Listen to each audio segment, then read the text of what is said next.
السلام علیکم خواتین و حضرات،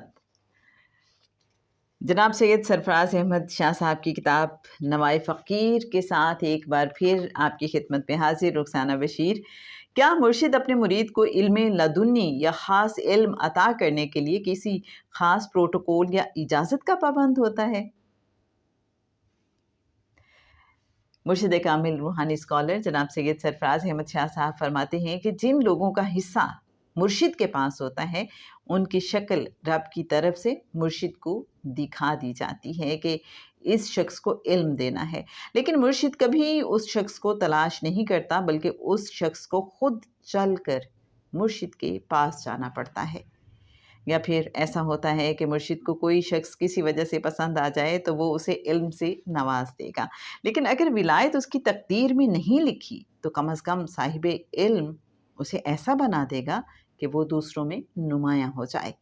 حضرت نظام الدین اولیاء رحمۃ اللہ علیہ حضرت امیر خسرو کو ولایت تو عطا نہیں کر سکے تھے، لیکن انہیں سلام عطا کر دیا کہ جو میرے پاس آئے پہلے انہیں سلام کرے۔ یہ مرشد کی اپنے مرید سے محبت کا ایک اظہار ہے۔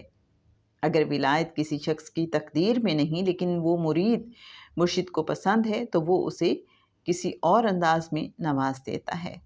واسطہ امپورٹنٹ یوں ہو جاتا ہے کہ پانی اور آگ ایک دوسرے کی ضد ہیں۔ اگر ہم پانی کو آگ پر ڈالیں تو آگ بجھ جاتی ہے، وہی پانی جو آگ کو بجھا دیتا ہے اگر اسی پانی کو ہم کیتلی میں ڈال کر آگ پر چڑھا دیں تو نہ صرف وہ آگ کو بجھا نہیں پاتا بلکہ الٹا آگ اس پر اثر انداز ہو جاتی ہے اور وہ کھولنے لگتا ہے۔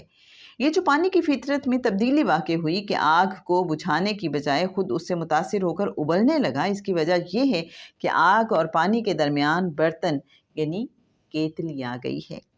اگر کہیں واسطہ مضبوط ہے اور وہ آپ کے اور دنیا کے درمیان آ گیا تو یہ واسطہ فطرت بدل دے گا اور انسان کو اس مقام پر لے جائے گا جہاں پانی بجائے آگ کو بجھانے کے پانی سے اثر قبول کر کے ابلنے لگا۔ آپ کا وہ مضبوط واسطہ آپ کو گناہوں اور برائیوں سے دور لے جائے گا۔ تو جناب میرے اچھے ناظرین، اب ہمیں پتہ چلا کہ مرشد جب کسی مرید سے محبت کرتے ہیں تو اسے علم عطا کرتے ہیں۔ اگر اس کی قسمت میں ولایت نہیں ہے تو ہو سکتا ہے ولایت تو اسے نہ ملے، لیکن علم ضرور مل جائے گا اور وہ دوسروں میں پرومیننٹ ہو جائے گا۔ اور پھر شاہ صاحب نے یہ بھی نکتہ واضح کیا کہ جس شخص کو علم دینا ہوتا ہے یا جس شخص کا روحانی حصہ مرشد کے پاس ہوتا ہے اس شخص کی شکل مرشد کو دکھا دی جاتی ہے، لیکن شاگرد کو مرید کو خود چل کے مرشد تک آنا پڑتا ہے۔ مرشد مرید کو نہیں ڈھونڈتا، مرید مرشد کو ڈھونڈتا ہے۔ ریفرنس کے لیے بتاتی چلوں کتاب نوائے فقیر پیج 66۔ آج کے لیے بس اتنا ہی، انشاءاللہ کل ایک نئے سوال اور جواب کے ساتھ آپ کی خدمت میں حاضر ہوں گے۔